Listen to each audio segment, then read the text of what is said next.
Genetic engineering is a process where scientists take genes from one species and force it into the DNA of other species. Every single independent study conducted on the impact of genetically modified food shows that it damages organs, it causes infertility, it causes immune system failure, it causes holes in the GI tract, it causes multiple organ system failure. The whole concept of genetically modified organisms is throwing a monkey wrench in the life on this planet.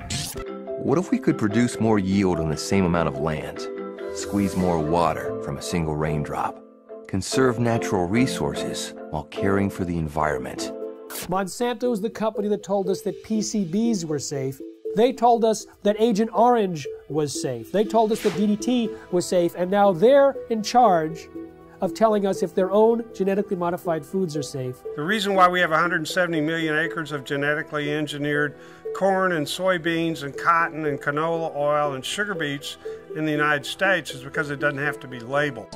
The first genetically modified animal, a salmon, may soon be approved for human consumption. Both these fish are 18 months old, but the larger genetically engineered Aqua Advantage salmon grows twice as fast as the regular salmon. There has not been sufficient animal health testing, human health testing, or environmental impact testing of these new transgenic fish. Basically, they've taken agriculture and built an industrial model which doesn't fit nature.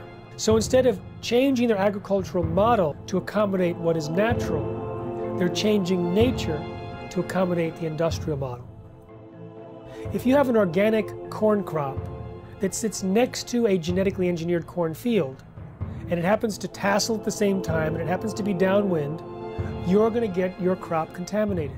The rest of the food supply is contaminated.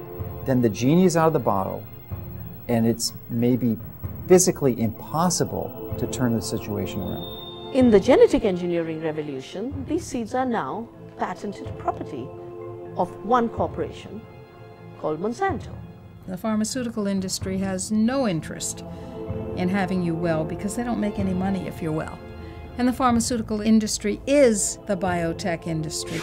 Some people think that GMO really means God move over. We are heading downhill at a rapid rate of speed toward our own extinction. The use of GM in agriculture is a risk that is simply not worth taking.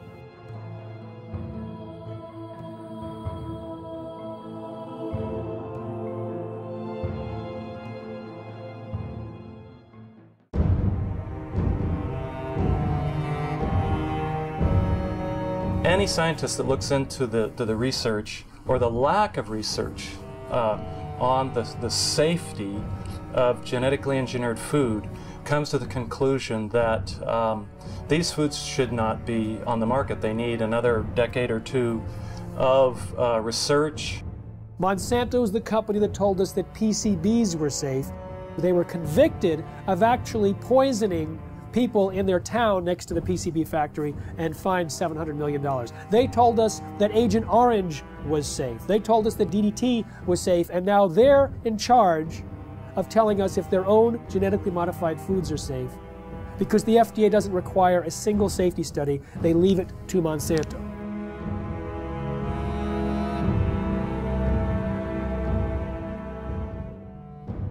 I know Monsanto, as one of the officials of the organization said, we're here to make money. And that's not just Monsanto, that's a lot of food industries. Their job is to make money for the investor. Unfortunately, that becomes the highest priority thought in their minds. Make money, make money, make money. They're not actually making products to make health, they're making money. And so they tend to overlook the health consequences. I think that is a ridiculous sort of approach to the problem. There should be some responsibility being assumed by the producer that when they're producing food, they have a reasonably good assurance that it's a good quality product. That should be the highest priority thing. And then if they can make money with that, fine and dandy. But unfortunately, it's usually the other way around. People in this sort of business are looking for opportunities to make money first priority. And then in this case, maybe letting somebody else worry about the health consequences, maybe even the public. And I think we have it upside down. That is simply upside down. Why did the FDA abdicate their responsibility to protect us? The White House had instructed the FDA to promote biotechnology under the first Bush administration. And so the FDA created a new position for Michael Taylor, Monsanto's former attorney. So Michael Taylor was in charge of policy at the FDA when this GMO policy was created, and then he became Monsanto's vice president, and under the Obama administration was put back in the FDA as the U.S. food safety czar.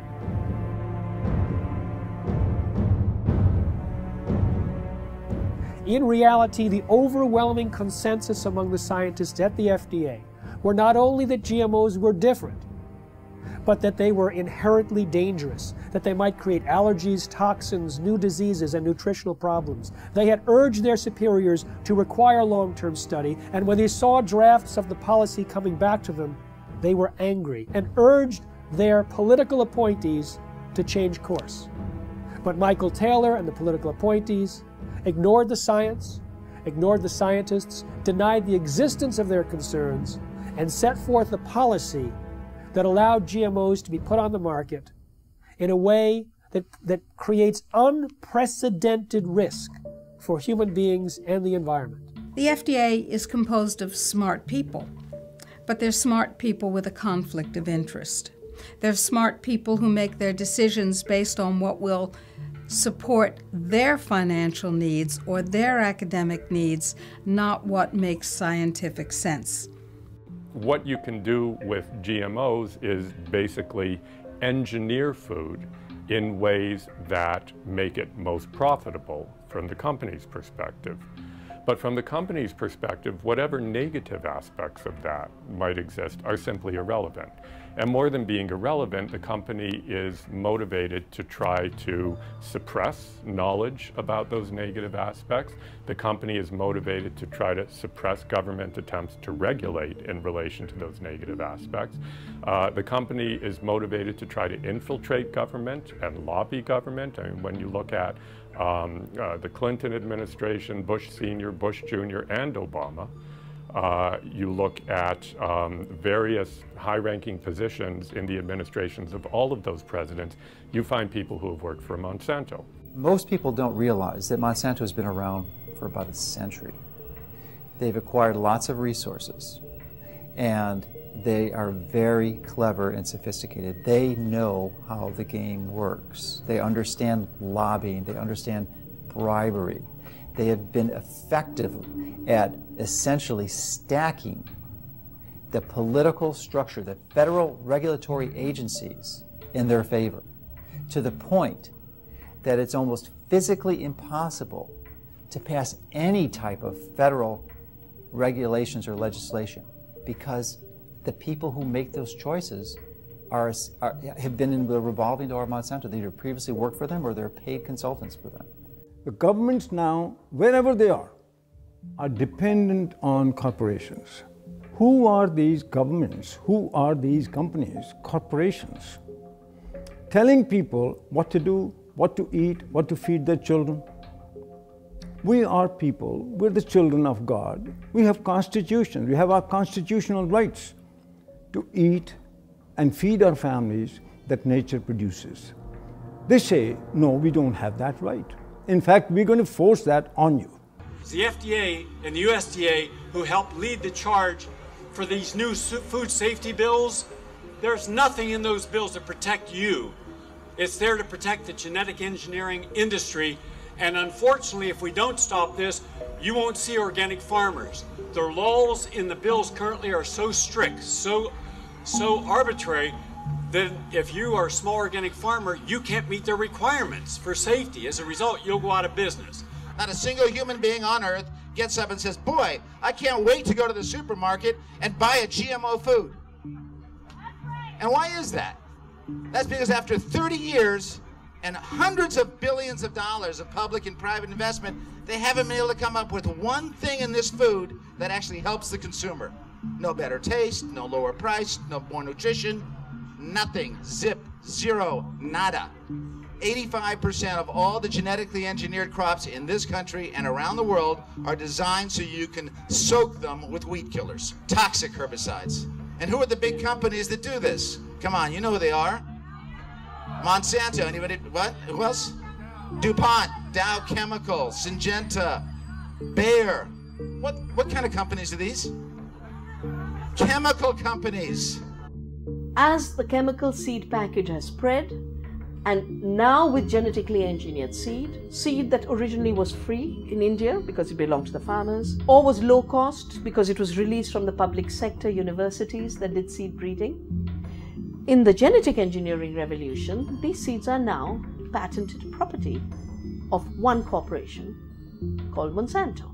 They take genetic material, either DNA or RNA, and insert it using very sophisticated techniques and create an artificial life form, a transgenic species that is impossible to reproduce in nature because the reproductive organs don't match. And as a result, once this form is created, here's the danger. It can cross-pollinate, it can contaminate the traditional crops.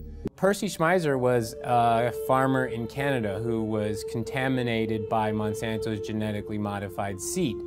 Well, he realized he'd been contaminated because he used some of this herbicide to kill off weeds around utility poles on his property. When he saw some of the seed did not die from the application of glyphosate, he knew it must be genetically modified.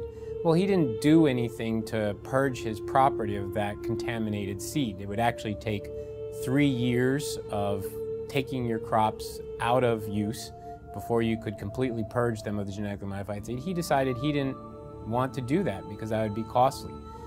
So he saved his seed for planting the following year, and Monsanto said, well, you now knew that you had genetically modified seed. You saved it for planting a second year. That's infringement. They sued him for patent infringement. It went all the way up to the Canadian Supreme Court. And although they found that technically he did infringe their patent, they awarded Monsanto no damages. Both in Canada and the United States, hundreds of farmers have been totally bankrupt, lost their farms and so on through lawsuits by Monsanto. So there's a real fear. Now we call it the new fear, a fear culture amongst farmers, where a corporation now, through the rights of patents on a gene, have which is inserted into a seed to make it resistant to a chemical or whatever, is that they lose their rights to use their own seeds or plants. So it's total control eventually that farmers have to go back to a corporation like Monsanto each year to buy their seed because they're no longer allowed to use their own seeds. So as a victim, you basically have to pay for your lawsuit, your damages, and so on. So farmers become victims and they have done nothing wrong because they were contaminated by a neighbor, by whatever means, by pollen flow, by seeds blown in the wind, transportation, and so on. So it doesn't matter how it happens. If you are contaminated, it's over and it's over. It's inevitable that someone who does not want to use their seed will become contaminated. Even the United States National Organic Program standards acknowledge this when they say you won't lose your organic certification if you're contaminated up to a certain percentage, as long as you take efforts to try to avoid that contamination. Monsanto has said that it's the responsibility of an organic farmer to use large portions of their own property to set up buffer zones to try to decrease the likelihood that they'll be contaminated by their neighbors. But that's quite perverse when it's their seed that's the new entrant into the neighborhood. In the mid-90s, the UK government gave about $3 million to a scientist to figure out how to test for the safety of GMOs. That scientist was Dr. Arpad Pusztai, the world's leading expert in his field. He worked at the top nutritional research laboratory in the UK, one of the best in the world. He had about 20 or 30 researchers working with him in 3 different institutes, and his protocols that he was designing were supposed to be implemented into EU law as requirements for the safety assessments of any GMOs to be introduced into Europe. He took a potato that was genetically engineered to produce an insecticide and fed one group of rats the genetically engineered potato. He fed another group of rats natural potatoes, and a third group of rats natural potatoes, plus their meal was spiked with the same insecticide that the GM potato was engineered to produce. So you have GM potato, and natural potato plus an insecticide, and all three had a complete and balanced diet as well. We measured all sorts of things, growth, for example, how these young animals were growing, what happened to their inside, and what happened to their immune system. And it became clear that the GM had a slower growth. It had problems with internal development of its organs, and it certainly knocked out the immune system. Only the rats that ate the GM potato got sick. They had potentially precancerous cell growth in their digestive tract, smaller brains, livers, and testicles, partial atrophy of the liver, damaged immune system in 10 days. What was the cause of that damage? It was not the insecticide, because the group eating the insecticide did not have the problem. It was understood that it was the process of genetic engineering itself and the unpredicted side effects that caused this profound damage to every system and organ studied.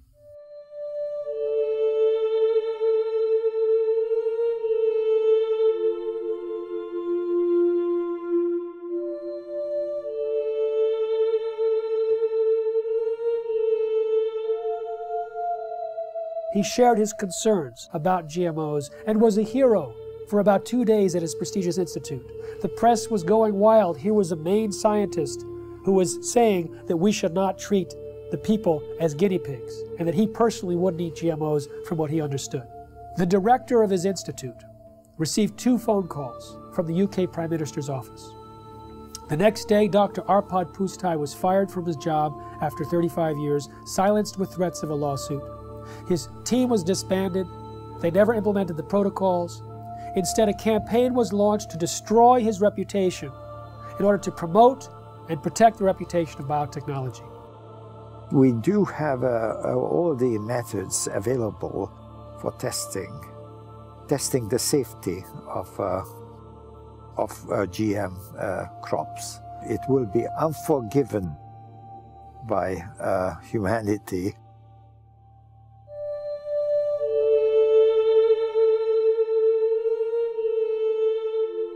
Monsanto scientists found bacteria growing in a chemical waste dump near their factory in the presence of Roundup herbicide. Now, Roundup normally kills bacteria. This bacteria was surviving. They said, great, let's put it in the food supply. So they took the gene from the bacterium that allowed it to survive the Roundup and put it into soybeans.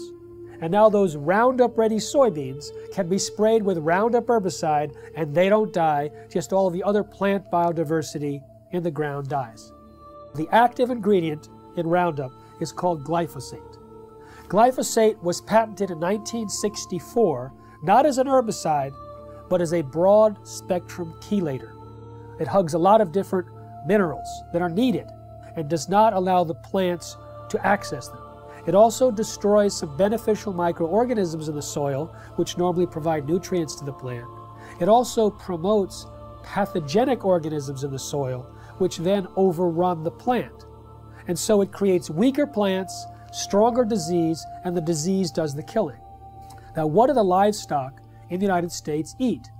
They eat largely Roundup-ready crops. Roundup-ready soy, corn, cottonseed, canola mash, sugar beet pulp, and soon alfalfa.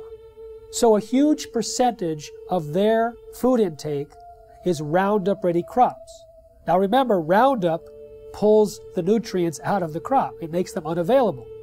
So now we have millions of livestock eating nutrient-deficient food. And what do we eat? We eat plants and we eat animals and take their milk. So it turns out it's a perfect storm now, not just for plant disease, but for animal and human disease. When 44,000 secret FDA memos were made public from a lawsuit about the subject of genetic engineering, the director of the Center for Veterinary Medicine made it absolutely clear that GMOs in animal feed had a unique danger. Toxins can bioaccumulate in animals and in their milk. And so if there were toxins in genetically modified feed, then we might have higher levels of those toxins in the animals that eat the feed or in their milk or other products from those animals. All our food, 90% of Canadian crops, American crops now are produced by genetic modification, or at least they're contaminated. with genetically modified corn, genetically modified soybean, genetically modified everything. 95% of all the genetic modifications are done in order to allow the plants to survive more chemicals being sprayed on them and to allow the animals to survive more drugs being put into them. And of course what happens is that when their genes are changed, our genes are changed by consuming them, just as the super weeds and the super bugs are genetically altered by consuming them. The bug eats the plant, its genes change. The animal eats the plant, its genes change. We eat the animal or the plant, our genes change. Our babies' genes change, and the change is permanent. They do not want you to know which products you're buying in the grocery store might contain genetically engineered ingredients. They say that label would confuse consumers. And they say there's no difference between genetically modified foods and non-GMO foods. Well, that's absurd. That's what the word modified means in genetically modified. It is modified, it is different, and it is, in many ways, a threat to the health of the people of our nation and people around the world. Genetic engineering is a process where scientists take genes from one species and force it into the DNA of other species. Even though there's been very little study on the health dangers, there's been sufficient evidence of harm to cause the American Academy of Environmental Medicine to say all doctors should prescribe non-GMO diets to everyone. They say that the animal feeding studies link GMOs to reproductive problems, immune system problems, accelerated aging, organ damage, gastrointestinal distress, dysfunctional regulation of cholesterol and insulin, to name a few. If you take the gene of a cow that helps it to produce milk, that produces a hormone called the bovine growth hormone, and if you take that hormone and you start injecting into the cow, the idea here is then the cow will produce more milk. The companies like Monsanto and Eli Lilly, who invented this hormone independently, and they said there's nothing wrong in doing that because it's substantially the same hormone that the cow produces. That is wrong. Because even if you take natural bovine growth hormone and you give injections of it to cows, then the cows will get sick. Just like if you took human insulin and you started to inject human insulin back to people, they will get insulin shock, they could die. But the cow receiving this hormone will actually be sick. It'll have pus in its milk because it's producing too much milk. The teat canal of the cows will get infected, will have to be treated with antibiotics. When the Canadians were evaluating bovine growth hormone, the senior scientists there testified before the Senate that Monsanto had offered them a bribe of $1 to $2 million to approve RBGH without further study. They say documents were stolen from a locked file cabinet in the government's office, that they were being pressured to approve the drug, which they thought was of questionable safety. What we have is rigged research, hijacked regulatory agencies where many people at the agency, at the FDA, that was approving this bovine growth hormone were from Monsanto. Monsanto's former attorney, 2 former researchers. In fact, Richard Burroughs, who was an independent veterinarian working at the FDA, he was fired. He was told he was slowing up the approval process. Well, he sued and was reinstated back at the FDA, but during the trial, his boss admitted that the whole thing was a setup to get him out. He was in the way of the approval of bovine growth hormone. In the U.S., there's evidence that articles have been published that scientists who do any research on that possibly could show negative results of genetically engineered crops are harassed. They are denied funds. The universities that depend on industry money are pressured to not allow this or to discourage this kind of research. Monsanto's own research shows that when rats were fed this BT corn, they had signs of toxicity in the liver and kidneys. When genetically modified soybeans were fed to rodents, we've seen changes in the testicles changing from pink to blue, changes in the sperm cells, changes in the uterus and ovaries, in the DNA functioning of the embryo offspring. In 2001, a small California biotech company called Epicite patented a gene, which causes both men and women who eat it, in the form of any product, to produce antibodies to sperm. If the men eat the Epicite gene, they produce antibodies to their own sperm, rendering them irreversibly sterile. If women eat the Epicite gene, when they have intercourse, their bodies produce antibodies to the sperm that has been deposited, and they become infertile through the destruction of the sperm. Now, DuPont and Monsanto formed a joint venture, purchased the Epicite firm, and, quote, commercialized the Epicite gene. Do you want to know if the food that you're eating contains the Epicite gene?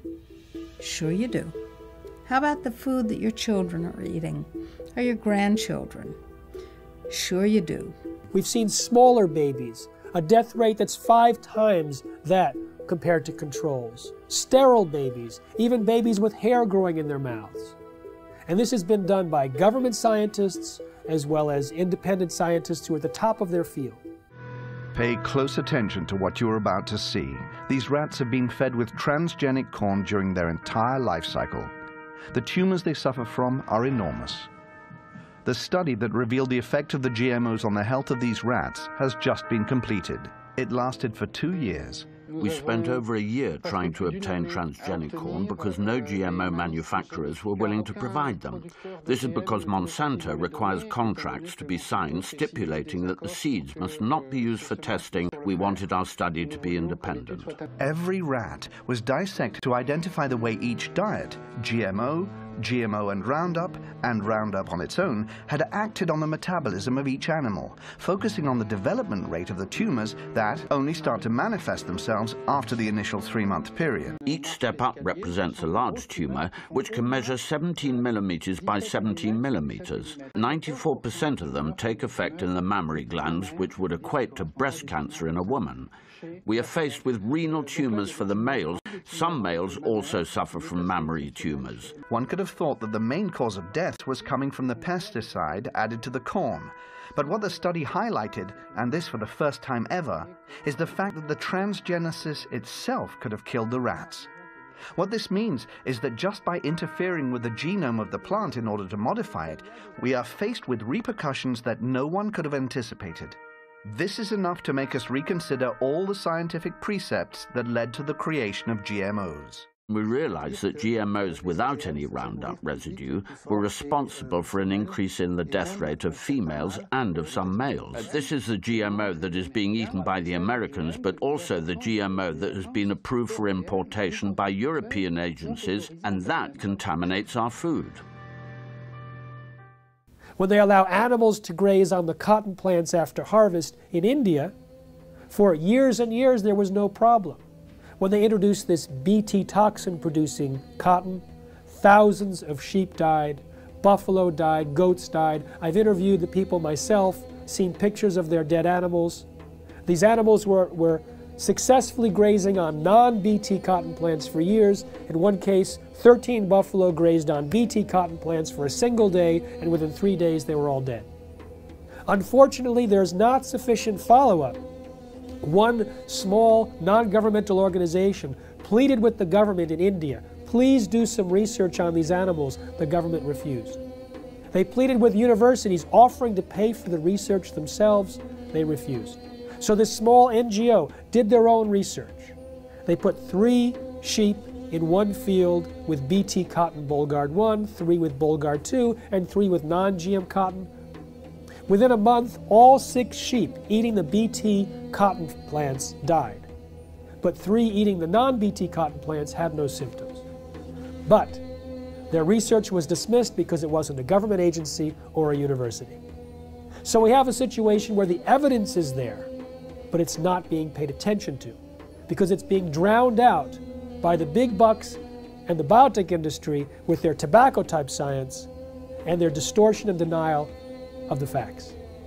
Unfortunately, Monsanto's lobbying power and their financial weight, they are able to use corrupted corporate science, something that I call cigarette science, to get these products slipped into our food stream. The only human feeding study ever published on GMOs showed that the gene that was inserted into the soybean transferred into the DNA of the bacteria living inside our intestines and continued to produce that protein. So if it happens to be an allergen and you're allergic to it, you may be continuously triggered over and over again by the production of that allergen from within inside your own intestines. When we look at the quality of the nutrients in our soil, we see that that has become actually a victim of industrial agriculture, which destroys the microorganisms in the soil and then puts in a few nutrients as if that were enough to provide a healthy diet. It turns out that the current industrial agricultural model was based on surplus military products after World War II. They had extra bomb-making material that worked as fertilizer, so they created the synthetic fertilizer industry. They had excess nerve gas that they could use as insecticides, so they created an insecticidal industry. And by steering the farmers and the land-grant universities and all the population towards these high-input, corporate-driven agricultural models, we actually stripped away some of the health and some of the nutrients that were vital and are vital to the health of the people and of the livestock. The plant's ability to absorb nutrients out of the soil is restricted with GMO seeds and plants. And that's why the nutritional value is going down, and that has become a very big concern. And there's a very big concern that many of our foods that we eat, nutritional value contents have to be rechecked because it has changed. It alters the structure of a plant when you put a GMO gene into a plant. So you no longer have the same type of plant and you've changed the makeup. Monsanto is the only company I know of that doesn't want you to know you're buying something that has their technology inside it.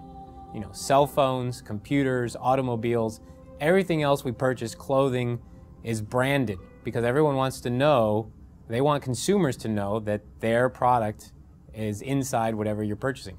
But Monsanto wants that to be a secret. If you go and purchase any of their bags of seed and you look at the back, there's a big, huge box with a big stop sign.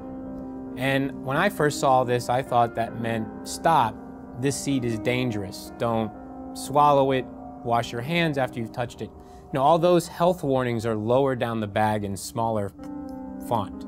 If you look in the box where the stop sign is, it actually says stop. These seeds are protected by the following patents. Your use of these seeds must be in compliance with the license agreement. You may not save the seeds for replanting, blah, blah, blah, blah, blah.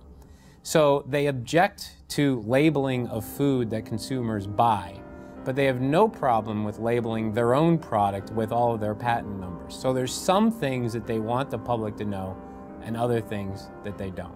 Traditionally, the proponents of genetic engineering have stated that there's relatively no risk or essentially no difference between genetically engineered plants and products and conventionally raised products. Well, new studies dispute this quite widely. There was a study done last year in the Journal of Reproductive Toxicology that showed that over 93% of genetically engineered toxins were found in the blood of pregnant women and 80% in the fetuses. So this potent crop toxin is being transferred into the population. Genetically modified soybeans has as much as 7 times the amount of a known allergen compared to non-GM when the two are cooked. With corn, there's a gene that's normally shut off in corn, but it's switched on accidentally in Monsanto's corn, and that gene produces a known allergen. There's also more herbicides used on these genetically modified herbicide-tolerant crops like Roundup Ready soy, and the excessive herbicides might promote allergic-type reactions. Peer-reviewed studies show that there's an association between heavy GMO consumption and serious health problems, including asthma and food allergies. There's also a damage to the pancreas and the production of enzymes that are used for digestion in mice that are fed GM soy. If we take longer to digest proteins, then that means eating genetically modified soy might cause us to be reactive to a wide variety of foods, not just to GM soy. The real risk here, the real concern is that these threats to the food supply are validated, and there is the GE crops are the predominant crops, and they've contaminated the rest of the food supply, then the genie is out of the bottle, and it's maybe physically impossible to turn the situation around.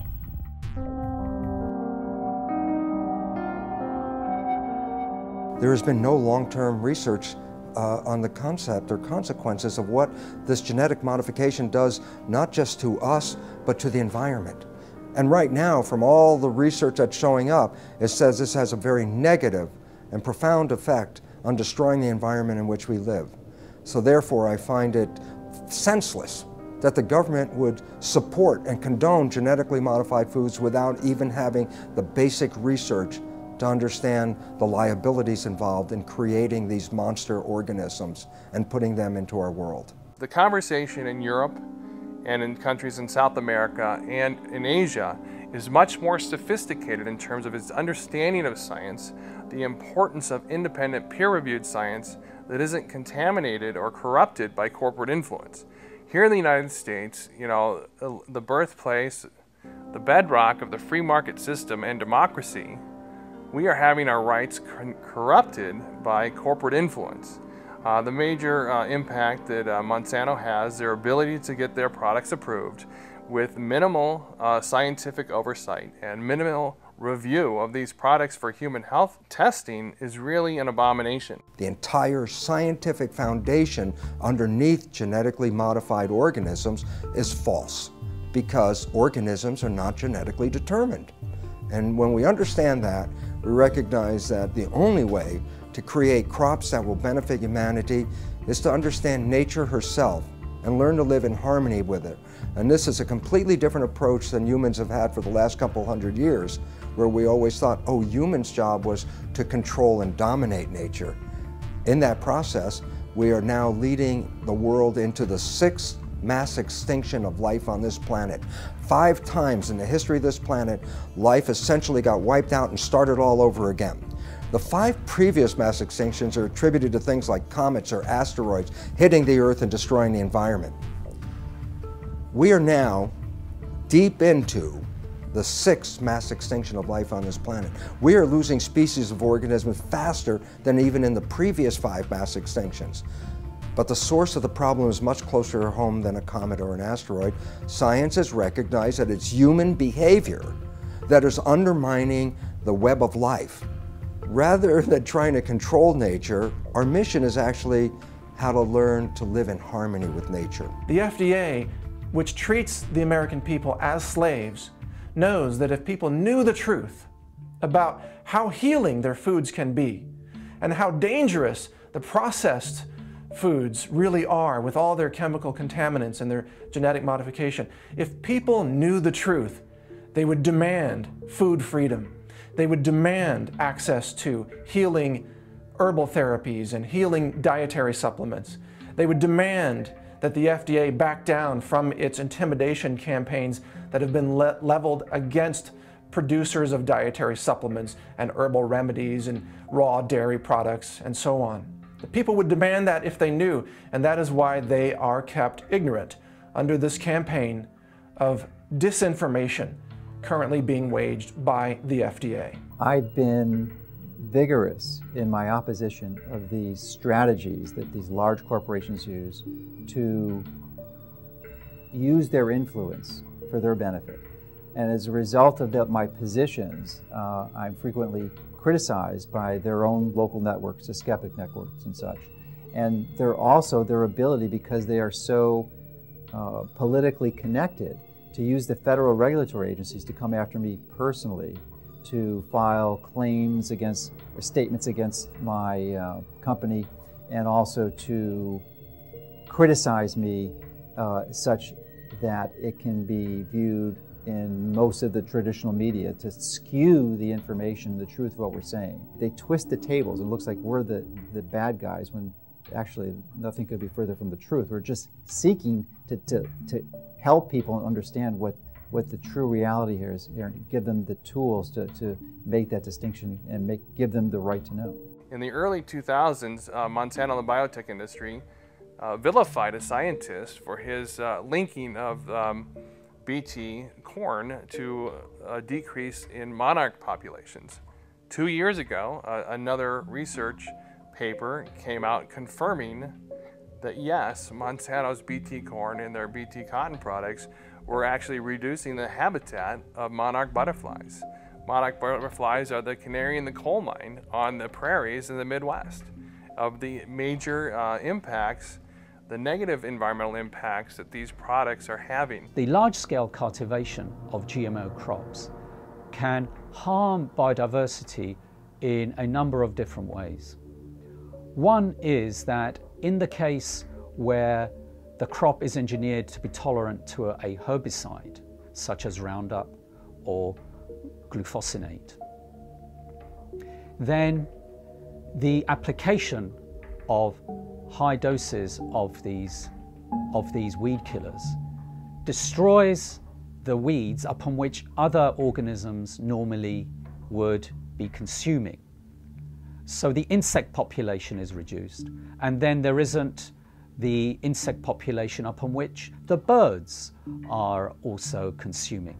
So there could be a knock-on effect on the biodiversity within the fields where herbicide-tolerant crops are being grown. And indeed, large-scale field trials sponsored by the UK government several years ago now did indeed find that in fields that were growing herbicide-tolerant sugar beet and canola, that the biodiversity in these fields was markedly reduced. There's a lot of information now on bee colony collapse, and it's now linked to certain of the chemicals that are sold by certain of the major companies. So there's a lot of concern now about the bees dying, because now we'll lose a major insect that pollinates our plants, and so that also has become a big concern. But it's all related. It all goes back to the massive increase of new types of more powerful chemicals, more toxic chemicals than we ever had before. And that's why we have many of our beneficial insects are being killed by these new types of chemicals. GM carries novel health and environmental risks, which we are now beginning to measure, both in terms of environmental impact and also outcomes in feeding trials, controlled feeding trials in animals. Then I feel that the use of GM in agriculture is a risk that is simply not worth taking. GM doesn't address root causes of problems in agriculture. At best, it is a symptomatic cover-up. No genetically modified crop can grow unless it's attached to some kind of a pesticide. Those pesticides, more and more, are in these plants. They may have killed the weeds, they may have killed the insects, but the product is still on the plants. And if it's washed off, then it's in the water, it gets into the lakes, it gets into the oceans, it's everywhere. And it's toxic, it causes cancer, it also causes endocrine disruption. That's a technical term for change of hormones.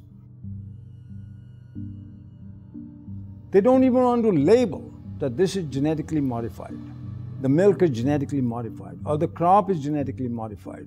They say, if we label that, we won't be able to sell it because people won't buy it. Of course, people won't buy it because people don't want it. We have thousands of different varieties of any given food crop you can mention. And by simply dipping in to this already existing reservoir of varieties of crops, resurrecting old crop varieties which have been displaced, could readily meet our food needs without having to resort to the risky procedures associated with GM. What is an herbicide-resistant crop It's a crop that you can spray the hell out of it with a toxic chemical and it won't die. It kills everything except that particular crop. And so you have the ability not only to sell the seeds to the farmer, you're going to sell them the companion pesticide. So you get 2 sales for one, and they're going to have to come back to you every year and get them because once you start applying these poisons on this scale, your farmland is so devastated that to convert to organic, for example, is economically difficult. The most comprehensive analysis of GMOs shows that they actually reduce yield. But sustainable technologies, they can increase yield by an average of 79%. What BT corn does and BT soy does and what Roundup Ready does is it decreases labor. It's labor saving, as if we need less farmers in this country. And we have a limited planet, so more people farming is the key to higher yields, not chemicals. GMOs are stealing the money away from these more appropriate technologies. We have more food per person than any time in human history. We have enough food grown to feed 11.3 billion people. What we don't have is the ability for people to access that food, and so it's not a silver bullet of increased yield that the biotech industry tries to sell us. The ISTAD report proved that organic and sustainable agriculture had the same and higher yields than conventional, chemical-intensive, genetically engineered crops. These herbicides are actually having a major impact in killing the beneficial soil microorganisms in the soil, which actually not only add to the yield gains, but also the nutritional value of these plants. Cotton production has increased in this country because of acreage, not because of the BT technology. Rice and wheat production increased in India because of irrigation acreage. Land and water account for it, not the seed and the chemicals. In fact, the seed and chemicals have created a scarcity. First, the new seeds had to be grown as monocultures, so you had less food. Today, we are importing pulses from Canada, from the United States. Very vital to a vegetarian diet. We're not growing pulses because our monocultures have no place for pulses. Pulses give you free protein. Pulses give you free nitrogen fixing. All of that was wiped out. Oilseeds, farm trees, agroforestry. The water use of this so-called Green Revolution was 10 times more compared to equivalent farming systems. One huge problem with the GMOs is that they have completely blown out conventional breeding in our land-grant colleges. And we only in this country have 10% of the vegetable seeds that were available to our forebears 100 years ago. Our seed stock is going down the toilet, and we can't even use our land-grant colleges to breed in a standard way because there's no money for it. And that is a huge, huge, huge threat to the future of agriculture, to lose the skill of breeding standard, which is in fact what all that food you see on your grocery shelves, all those vegetables came from thousands of years of farmers sharing their seeds.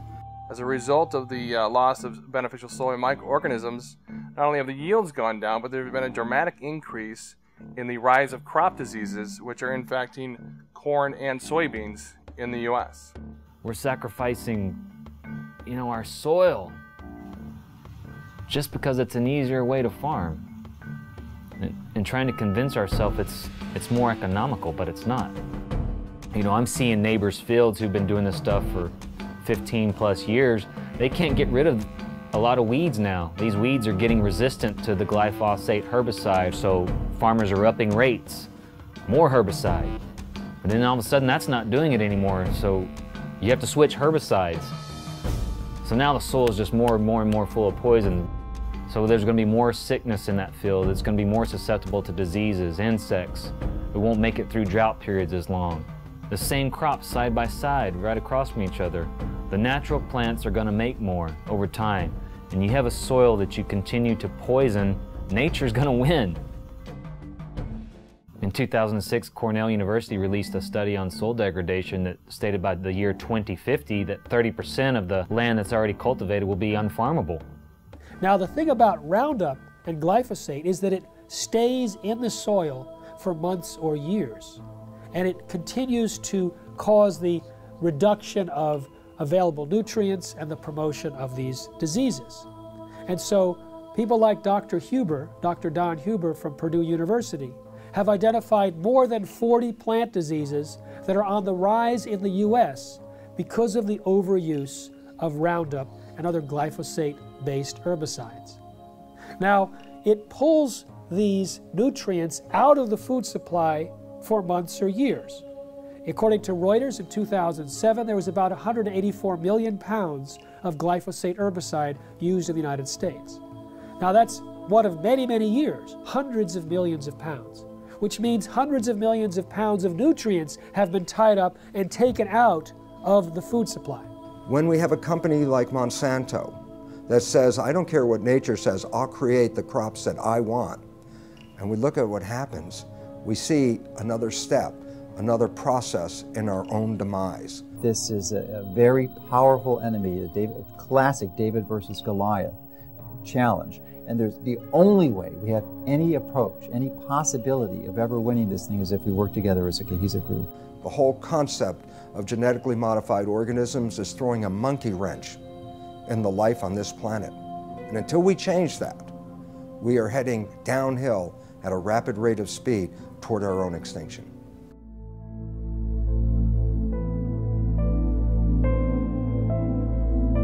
Genetically modified organisms are living beings where genetics or DNA of one species is taken out and transported artificially into another organism, and in other words, some sort of genetic manipulation, genetic engineering has occurred. Nature, God if you like, does not permit that. You cannot take the gene of a bacteria and put it into a pig or a people or anything like that, or vice versa. They've put spider genes into goats in the hopes that they can milk the goat to get spiderweb protein to make bulletproof vests. They've put cow genes into pigs and made cowhides on those pigs. They had what was called an enviropig, a pig that would have manure that was less toxic. They can create these featherless chickens to kind of better live in these tight battery cages, these small barren wire enclosures extending down long rows and often windowless sheds. Can be 1 million birds in a single shed. How do you do that? Well, without them overheating, where you have this massive ventilation fans. But another way, you just take off their feathers. There's a genetically modified salmon that was created by Canadian researchers that was tested up in Canada. They put these frankenfish into tanks and they fed them sufficient food and there was no problem. When they reduced the amount of food, the frankenfish freaked. They started killing and eating their neighbors.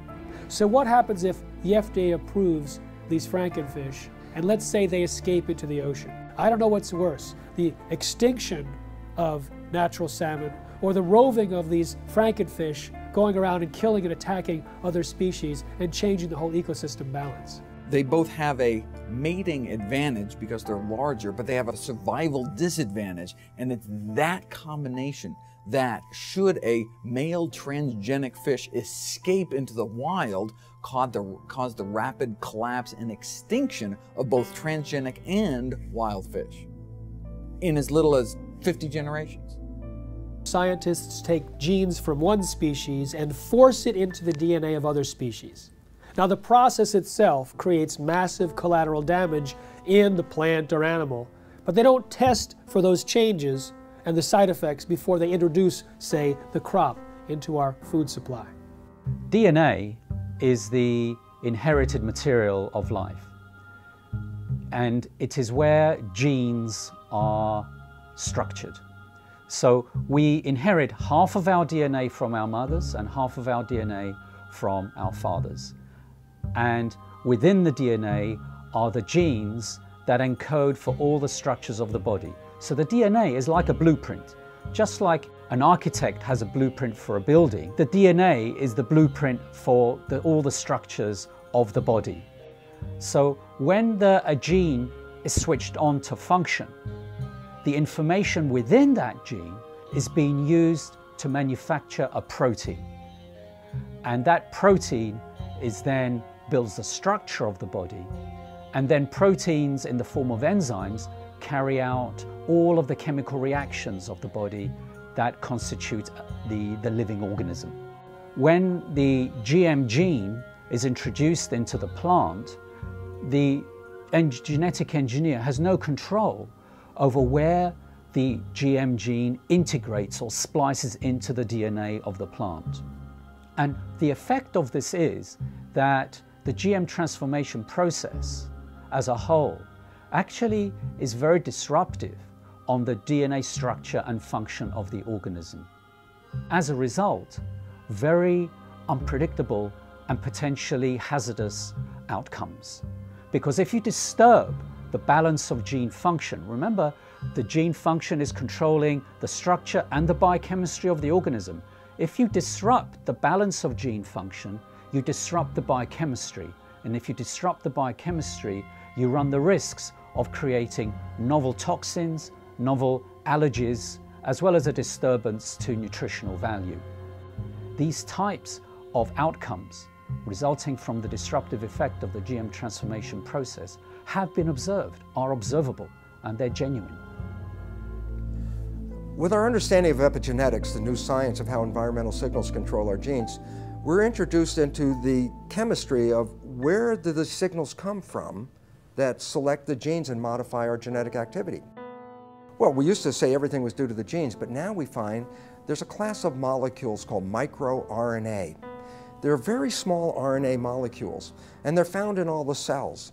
And these microRNA molecules are molecules that adjust the reading of our genes. And well, a new understanding has been found about the microRNA molecules. And when we eat food, the microRNA from the food is picked up by the digestive system and not broken down. The microRNA is taken into our own body intact. And now what they followed is the microRNA from food ends up in our own cells, like in our liver and other cells in our body. And these microRNAs still have the same function. They change our genetics and they change our readout of our genome. And the significance is profound. It says when you eat genetically modified foods, we are eating a new class of microRNAs that have never really been in the world before. And yet, these microRNAs are picked up by our biology and adjust our own genetics. So, in a sense, the old story, we are what we eat, actually now has a biochemical foundation. And then all of a sudden it says, if that's true, then why would you risk your life eating a genetically modified food containing microRNAs that can totally distort our own biology and cause great problems in our lives? The process of genetic modification is a completely irreversible process. Once it has been carried out, it affects the reproductive cells of the organism. So any effect you have, for good or for bad, is then passed down through the subsequent generations of that particular organism. And that's true for plants and animals, indeed for any genetically modified organism. And this now has to be understood because when we eat genetically modified foods, not only does it affect our own cells like that, but we also know that the bacteria in our gut that are required for our survival, we need these bacteria. The bacteria also pick up the genetic engineered genes. And we modified the gut bacteria. And you say, well, why is that relevant? Well, not only do we need the gut bacteria for our survival, but the gut bacteria change our genetics. Information from the bacteria is picked up by the digestive cells and adjusts the digestive system cells to be compatible with the bacteria in our gut. There is a dialogue and a communication. If you alter the genetics of the gut bacteria, by definition, you've completely altered the development and genetics of our own cells. Way back in the 70s, they developed this grand vision of being able to splice in high yield and drought resistance and all sorts of, pest resistance, and they dreamt of patenting those genes and having proprietary ownership of these genes. And during the 80s, that indeed came about from a number of court decisions. They believed they could make billions of dollars from these proprietary gene transfers into to make food do certain things or crops do certain things. When the evidence came out that there were fundamental flaws in the genetics, they just did not want to know. They didn't want to do the research into these issues of food safety. and they went ahead with their development, yet they weren't doing the basic research. You see, GMOs are the product of an infant science. And now we are feeding that product to the entire population. And it's known to create unpredicted side effects. And no one is testing to see if the rise in all these diseases since GMOs were introduced in the mid-90s is caused or promoted by these GMOs.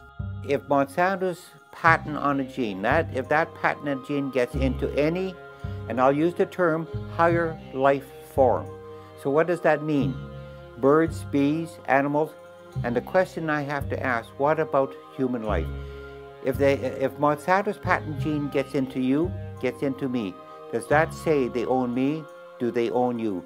These are all questions that are that the courts and our governments will have to address. How far does the patents on genes on life go? There have been over 140 lawsuits filed by Monsanto against farmers, including against those farmers who wanted nothing to do with Monsanto's genetically modified seed. When you ask Monsanto whether genetically modified seed is natural, they have two answers, yes and no. And it depends on which side of Washington, D.C. they're talking. If they're at the FDA or the USDA, they say genetically modified seed is absolutely no different than natural food. It doesn't need to be tested, doesn't need to be labeled. The public doesn't need to know if their food's been genetically modified because it's no different. Then when they're on the other side of Washington, D.C. at the patent office, and the patent office is saying, well, you don't deserve a patent because your seed is no different than natural food. They say, oh no, it's not. It's completely different. We've invented something brand new. It's radically different and it's so inventive we deserve not just one patent, we deserve entire portfolios of dozens and dozens of patents. Because the United States was the only country in the world, still is, that allowed genetically modified organisms or any organisms to be patented. Up until then, living organisms or their products could not be patented. So the patent for insulin, genetically modified insulin produced in the E. coli bacteria, was given to Eli Lilly. Monsanto got it for RBGH, the bovine growth hormone. I have a book called Corrupt to the Core.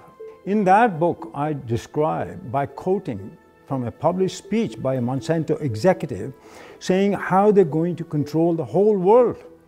Not just by genetic modification, but they're going to take charge of the whole world by influencing the White House, the Whitehall, the French Parliament, and Canadian Parliament, and the Japanese Parliament. This is published information, how they're going to control the whole world.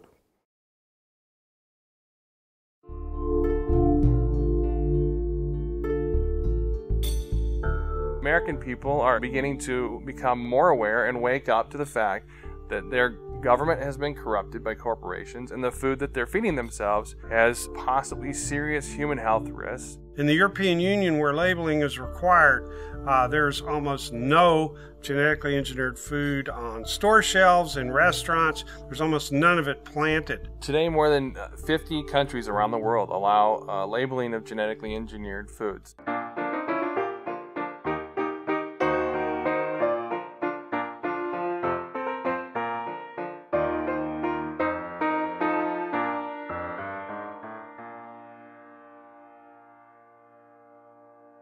The FDA has received over 1 million comments from citizens demanding labeling of GMOs.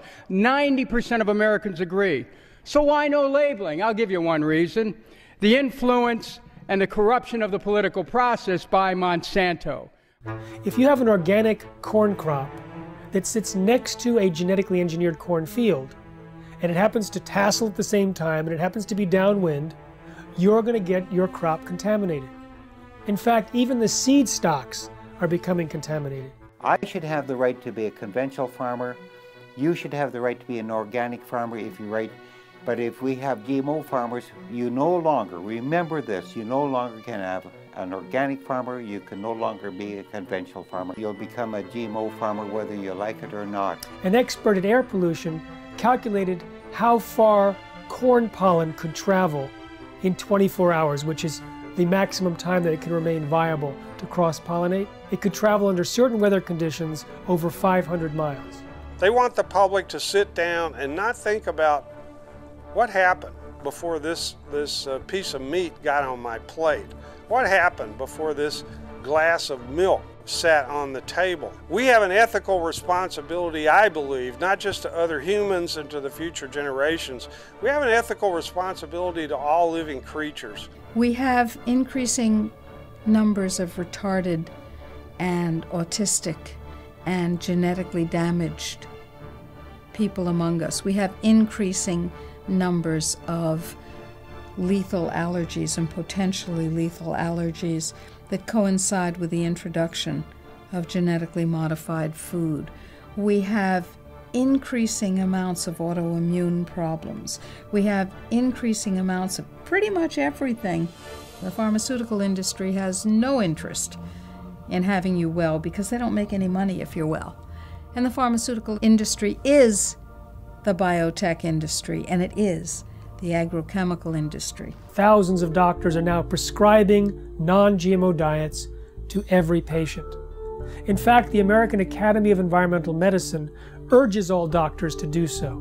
They evaluated the animal feeding studies and said that there's a causal relationship between GM feed and disorders, and they urged the government to put a moratorium in place on GMOs, and of course they're for labeling. My God, we are the sickest of the major countries in the world, and we're also becoming the dumbest of the major countries in the world. And the significance about that is, what a coincidence. This is the motivation of a government, and this is exactly where we are. A country like the United States has 20% of its GDP spent on healthcare costs, on trying to cure chronic disease. We're giving vaccines in children. We're giving all these other drugs, bad food, pesticides, hormones, everything getting into the system in animals and people. This is going to drive countries bankrupt.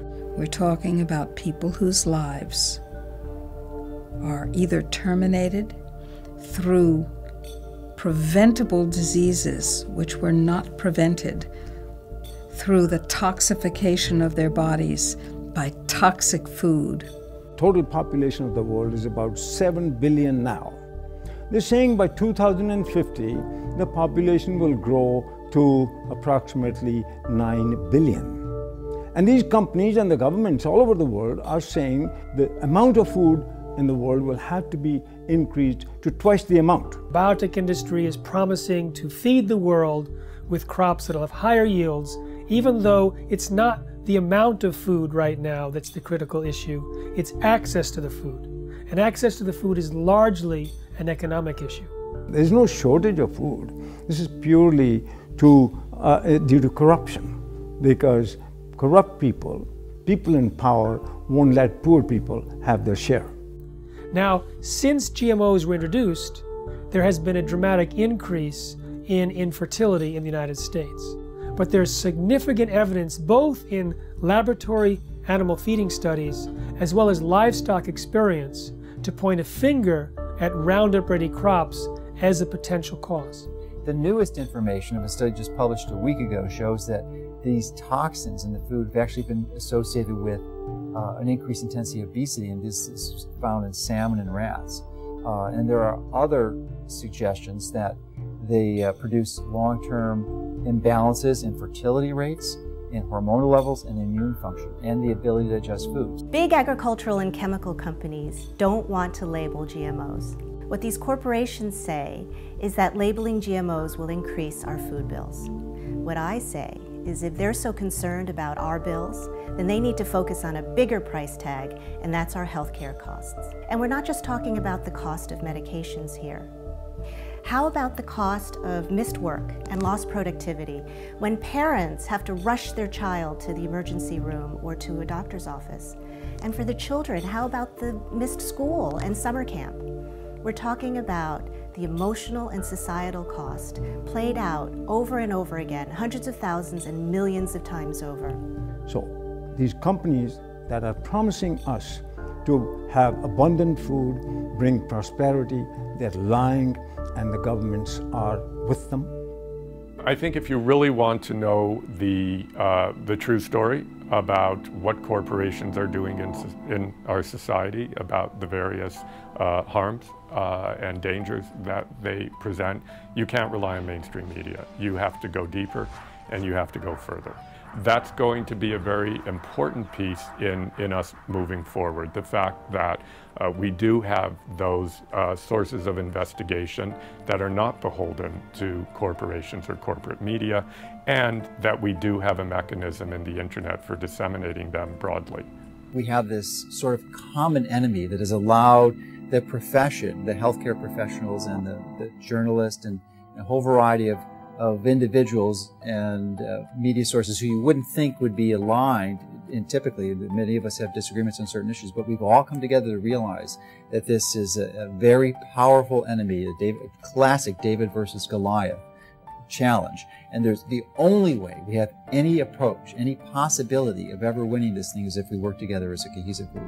So what you see is Monsanto genetically contaminating crops, monopolizing seed and destroying biodiversity, turning farmers into serfs through this indebtedness, corrupting government, undermining law and regulatory process, and worst of all, polluting scientific knowledge. They're polluting genetically, they're polluting politically, and they're polluting epistemically. They're even stealing our minds. Through the food we eat, through the television and programming and the news media we receive, that information alone constitute what you might call the nocebo information. That negative information about the world is causing us to become sick. The food we eat exacerbates that same problem. We are living in a situation where we must take back our own power. They can surround the Congress, they can surround the congressional offices back in their district, they can surround the Monsantos and the city groups.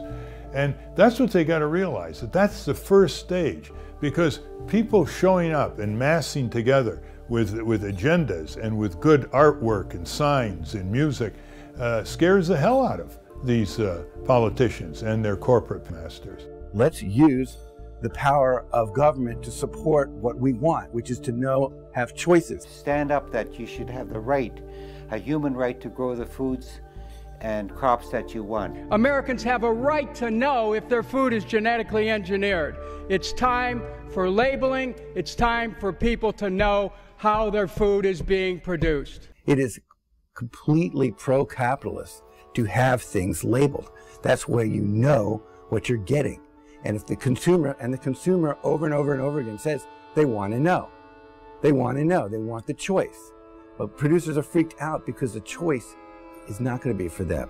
We have to start now and not let more contamination exist and more danger to human health and the environment to the massive use of chemicals. So by stopping GMOs and eradicating GMOs, you'd also then stop less chemical use and more danger to the environment. And all of us are very concerned about human health and the environment. What's going to get your children through this and your grandchildren's generation? What are we handing off to them? What are we passing down to them? If the earth is us and it's our greatest legacy, what are they inheriting? And if you care about what you put in your body, you'll create as much of your own food supply as you can while you still can. Save seed, grow heirloom foods without any chemicals. I mean, there's dozens, if not hundreds, of methods and ways that we can go about correcting this and preventing this, but we have to start making those changes now. It's very important to be an organic farmer for the future of our children and our grandchildren and even ourselves in the food that we eat. Don't give up your rights, our human rights to this.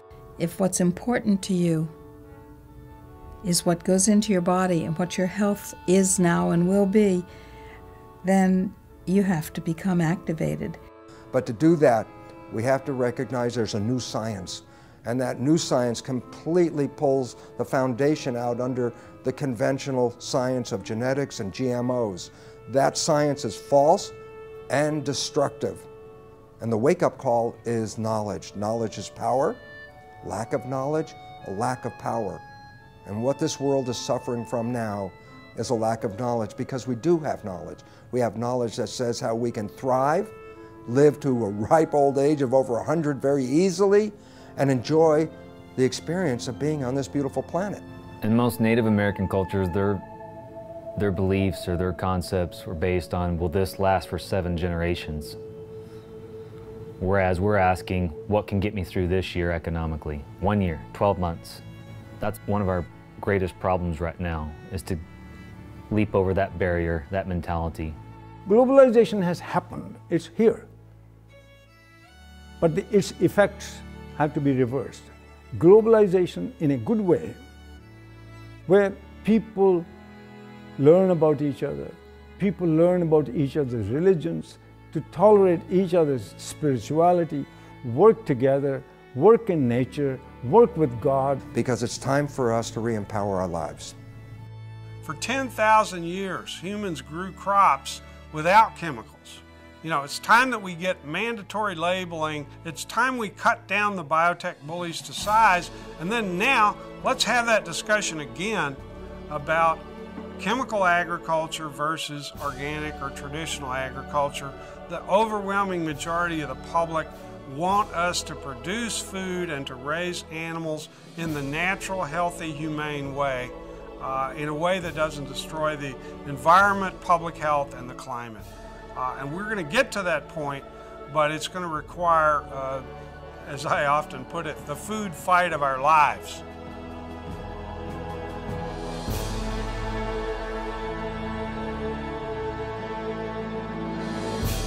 I'm looking at the food that's in the grocery store. They say it's safe, everybody eat more. On second thought, I don't really know if it's made with those GMOs. So I'm looking for the non-GMO label. Before I bring it home, I put it on the table. I wanna know if it's verified, so I don't harm myself with genetically modified. They don't want you to know. Poison that grow. Profits that show. From those GMOs. Seeds that they sow. Gonna hurt us, we know. Told them to go. Say GMO, no. Hey, look. I don't want to eat poison. I don't want gene mutations at my dinner reservations. It's a food abomination. What they're doing to this fast food nation. They take artificial gene combinations, inject them in seed variations so they can grow their frankenfood imitations while the side effects cause medical patients. Keep the profits alive while they're spraying on the food with name brand herbicides. And all the while they're spreading their lies. Monsanto destroy a farmer's lives. And the FDA just keeps it all going, saying it's safe even though they all know it's just poison, stealing away your life. And that's what you eat, genetically modified. They don't want you to know. Poison that grow. Profits that show. GMO, no. Seeds that they sow. Gonna hurt us, we know. Told them to go. Say GMO, no. FDA scientists said that GMOs might create allergies, toxins, new diseases, and nutritional problems. Allergies, toxins, toxins. And they said, no testing necessary. No testing necessary. GMO safety, that's a corporate myth. If you don't believe me, listen to Jeffrey Smith. He's the man with the plan, gonna do what he can to help us all get those GMOs banned. But we need you to lend a hand, take a stand against this food stand. It's a mission for the health condition worldwide, cause we don't wanna live genetically modified. No testing necessary. No insecticide. Living inside of us. No testing necessary. No insecticide. Living inside us. Don't eat food unless you know what's in it. Don't believe the propaganda, the press will spin it. Affects everybody, we all up in it. Stand up to Monsanto, tell him, oh no you didn't. Reject franken foods in the store. Demand honest labels so we can be informed. We have a natural right to know what we buying. Just say no to GMO before our farms start dying. Just say no to GMO. These corporate crooks are lying. Just say no to GMO. This time we're not complying. Just say no to GMO. We just not buying it. Just say no to GMO. No testing necessary. No insecticide. Just say no to GMO. No testing necessary.